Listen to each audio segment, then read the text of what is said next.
going on, guys? Want to make this quick video for a lot of you guys out there that you're stuck between trying to start your business and going full in, and you're kind of like in that position where you're just like stuck, right? You're stuck between either one, pulling the gun and actually going for it, or two, you're thinking about it but you're stuck in your job, right? You're like, I don't have time to dedicate to my business. I don't have the funds to dedicate to my business. I'm scared to start my business because I don't know where this could go. Or you're currently in your business, probably in the beginning stages, or shit, maybe you've been at it for a while, but it's just been kind of one of those things you do on the side because you feel like, you don't want to lose your job, right? I don't want to lose my job. That's my security. That's my money. I'm here to tell you guys that it's understandable why you feel this way, but you need to understand that the masses think this way. And the masses are the 99% of people, right? There's some people out there that don't even conceptualize ever even creating a business. So imagine that. Somebody that's out there not even thinking to themselves that they would ever want to have a business. They're just complacent, working a job. It's fine. Like, I'm okay with what I make. I'm fine being a bartender, making $500 a day, right? Reality to them, it's good money. And when I was younger, I thought that was good money too, right? Because you see, I left my job and I went full-time into real estate, knowing damn well what I was getting myself into. See, I had a pretty decent paying job before. I never went to college or anything. I don't have a degree. I wanted to go into the military at some point, and that didn't work out, so I was kind of stuck with no college. I literally was in college for like half of a semester. So in reality, I went to school for like a week or some shit, honestly, to college. And I was in John Jay. I was always a good student, so I never had this issue of being bad at school. And I always had this ambition that I was like, I'm going to be something, right? So I was always an academic student. I was always like studious and stuff like that. But I knew I wanted more, right? And I tried to get into the military. They didn't let me in due to a surgery that I have on my ankle. So for them, it was a liability. I tried to go into the Marines, the Army. Like, that was my goal, man. I mean, like, I legit wanted to be a Special Forces, like Green Beret, Ranger Regiment. Shit, I even was looking into Navy SEALs, bro. I watched fucking American Sniper, and that movie just got me turned.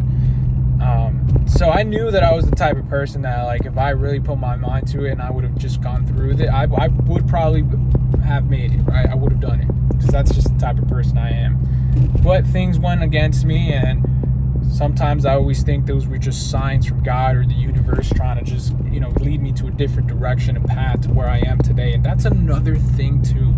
A lot of the decisions and like the choices and like things that happen to you in your life, sometimes those are just direct correlations of where your life is supposed to go. It's the direct path that was meant for you. So whatever, I don't end up doing all that stuff, and I'm like, all right, well, I gotta make some money somehow, right? I grew up a lot of my life working in restaurants because my dad's a chef, and I did a lot of work just working in restaurants for the most of my youth, teenage years. And I'm not gonna lie, guys, restaurant is really good, quick money. It's a lot of work, bro. It's long hours. You got a manager that's talking shit. I mean, unless you're lucky and you have a good one. But it's long hours, bro. You're starting work sometimes like 12 o'clock, 1 o'clock if you're doing an open shift, and then you work till like 9, 10, and sometimes they would have you closing. So I'd be working like 10 fucking hours a day sometimes. But I was making good money. I was hauling in like, $300, $400, sometimes even $500 a night. And I would work weekends, and I would work like Thursday, Friday, Saturday, Sunday. So from 4 days of work, I was making like good money, probably about almost like, $1,500 to $2,000, $1,500 to $2,000 a week, right?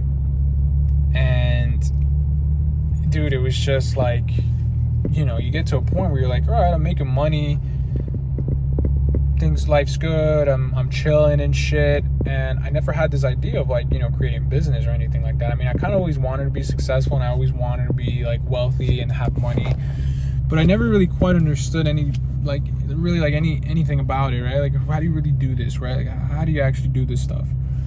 And I realized at some point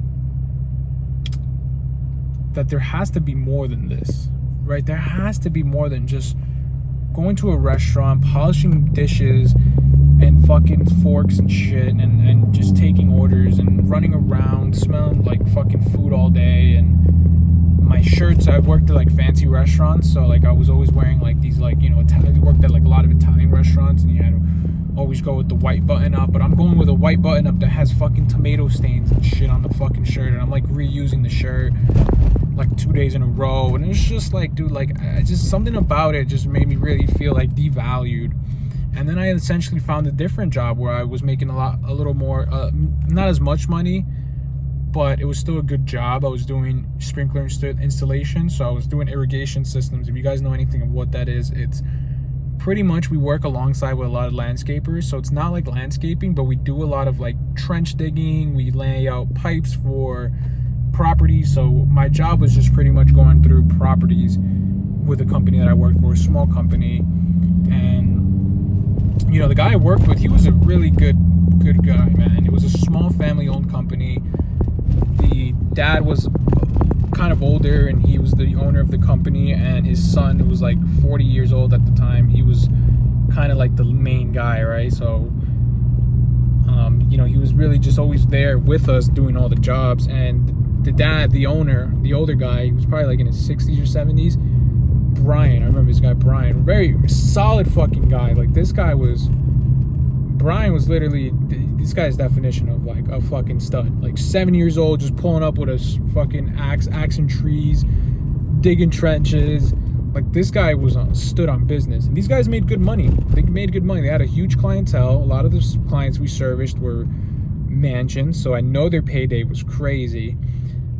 Guys were running a pretty good, successful business, and I think that's kind of what got me into this mindset. Like, these guys are literally making fucking thousands of dollars a day, and I was making pretty good money. I mean, at the time, you know, back in 2019, 2020, when I was working there, I was making like $26 an hour, which for, you know, a 19-year-old, 20-year-old kid, that's, you're fucking balling at that point, right? And it was a good company, man. Like, good work, good stuff. I was happy, complacent. It was hard work, but it was good work. You know, I've always been a man that appreciates hard work. Like, I'm not scared to pick up a shovel. I'm not scared to get in some trenches filled with dirt and mud and muddy water and shit like that. Like, I've never been that type of guy to, like, shy away from that type of stuff. So I've always just been, like, in it. Didn't give a fuck. I'd post videos and shit, and I'll try to post some videos here. I'll make a video like showing you guys some stuff, but like there'd be days where I'd be covered in dirt and like just dirty and like just grunt work, straight up grunt work. And to get to the point, I enjoyed a lot of that work, but I realized that there's more to life, and if I stay at this job forever, there's not really going to be much for me, right? Like, what am I going to do? Get a couple raises, maybe get a better position, but at the end of the day, it's still going to be the same fucking thing. Waking up 5 a.m., getting to the fucking site where we would all meet up and get in our trucks. We usually have to be there by like 7:30 a.m., but it was like an hour away from me, so I had to get up, make breakfast, get ready, take an hour drive there, and then just work. Usually our work days would probably range from like 7:30 a.m. By the time we'd get to the first house and work, we'd probably be done with service and working on most of the houses till like 4 or 5 p.m. sometimes. And I was making good money, man. I was making like almost $1,200 to $1,500 sometimes a week. And I was making good money, and I was happy, but I knew that there was more. And then when I got into real estate and I started going serious with it, I was still working at the company. But it was crazy because the way things kind of happened for me was the company only is seasonal. So if you live in New York, you understand that there's only summer, winter, fall, whatever, summer, fall, winter, spring. So there is no work for this job during the winter season. So the last day of work is usually Thanksgiving. And then from there, there's nothing to do literally the whole year. Nothing to do. And what a lot of the guys would do is they would work at the company, for the spring season, summer season, and then when the off season was about, they would go file unemployment. So a lot of these guys were literally just working those couple months and then doing unemployment for the time being that they weren't available.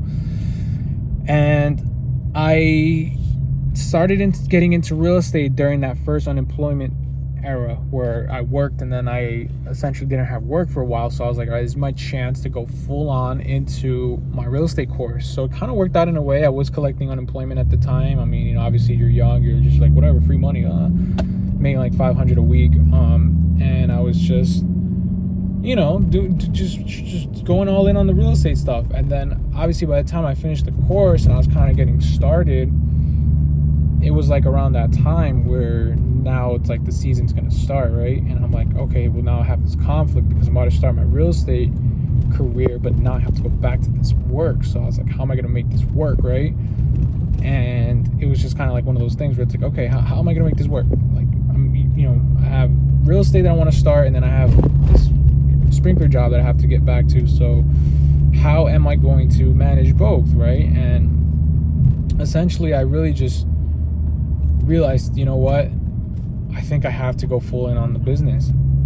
And it was probably the best decision I ever made because of the fact that I know that if I would have just tried to play the easy route and maybe just, hey, look, I'm going to work at the company and I'm going to try to do real estate on the side, I know that I probably would have been one of those people that end up stuck in that cycle where they still have their job and they're still trying to fully go in on the real estate, and I probably wouldn't be where I'm at today. So I'm kind of glad that I took that risk and I threw myself in the water, I threw myself in the fire, and I put myself in an uncomfortable situation, and I essentially had to dig myself out of it. Because when I first started, I didn't get unemployment anymore. It runs out at some point, and after the unemployment runs out, it's like, all right, like what's next, right? Like the unemployment's done, like what is next? So the whole point of this, guys, is that sometimes when you go full in, you think that you're going to be in a situation that you're going to end up failing, but sometimes it really pushes you to leave you with no choice.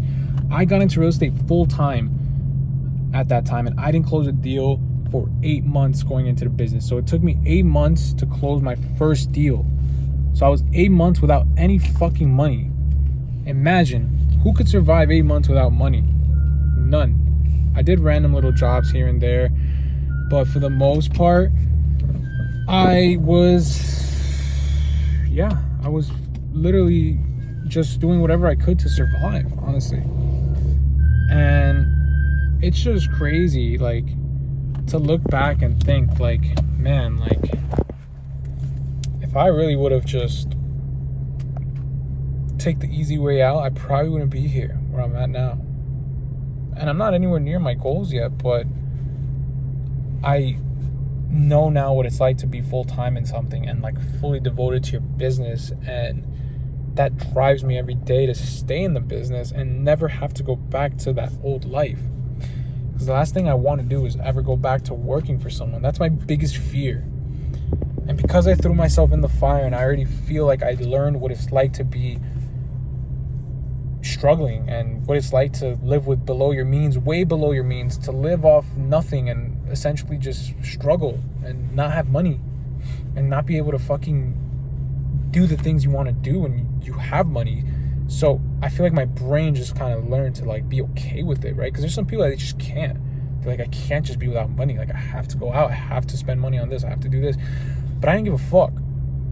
So you can't give a fuck. You have to be willing to go through a phase where you're going to be going through shit and you're going to be broke and you're going to be fucking surviving. But that's going to be your fuel and that's going to be your anchor. And there's going to be times where you're going to be up with money in your business and things are going to be going great, and then you're going to go back to being broke. But your mindset's already fucking used to it. So you're like, I can do this again. I just got to run it up again. I just got to fucking hustle again and make another deal happen. And then you start slowly like making more shit happen. And you're like, you know what? I'm never going to end up being broke again. And you work hard because you know what it's like to be broke. And then you know that if you don't fucking make it, you're going to end up working for someone else again. And that idea fucking scares me. I've even had fucking nightmares about this shit. So it's like, no way I'm going to fucking end up working for someone else ever again. Fuck that. Fuck that. I'm gonna fucking grind till I die, and that's it. There's no choice. The only option is to fucking succeed. That's the mindset you need to develop, guys. I know you all have that mindset. All of you have that mindset because I was that person before that didn't believe. I was that person that questioned everything. I was scared. I was comfortable. I was complacent. I had no ambition. But I flipped a switch. And now my mindset's just wired differently. And it takes a different motherfucker. But you can manufacture this motherfucker. Everybody's capable of having a mindset of just being a fucking killer, bro. A lot of you guys are like, well, I don't know. I'm so nervous. I get so scared talking to people. I can't even do this. This is too much. Motherfucker, you have to lock the fuck in. Lock the fuck in. Be a man. If you're a man, be a man. Be a man. And what men do, they go conquer the fucking world. They go grab the world by the nuts and they conquer that shit. If you're a woman too, you have a lot to prove. There's fucking women crushing it right now. I just spoke to a lady in my real estate office. She said she does 3 flips a year and makes like $100K off each of those, on top of all the real estate deals she does. She's like, I literally make 300K minimum. She's like, 300K is like, that's like minimum a year. Now I know there's people making fucking triple that, but the point is she's a woman and she's making 300K a year minimum. Like she's a really good real estate agent too, so I know she's closing deals. So, you know, add another 200K to that. She's making 500K a year, right? And obviously the goal is to make $1 million a year, right? I want to be making fucking $1 million a year, minimum. But it takes a certain mindset to develop that. And if you want to get there, you're never going to get there by trading your time for dollars. That's 100%. So if you're thinking I'm going to get to $1 million a year, I'm going to get to 500K a year with the mindset of I'm going to just work and like do my business on the side, or I'm going to just, you know, like I'm just going to wait for the right moment, then I'm in for a news flash, buddy. It's not going to fucking work. It's just not. You have to take the risk. You have to go full in, and you have to fucking just be fully committed to it. Put your faith in it. Put God first. Tell God to guide you, and you will fucking do it. I'm rooting for you guys. I just want all of you to fucking crush it. You guys are all gonna crush it. Peace out.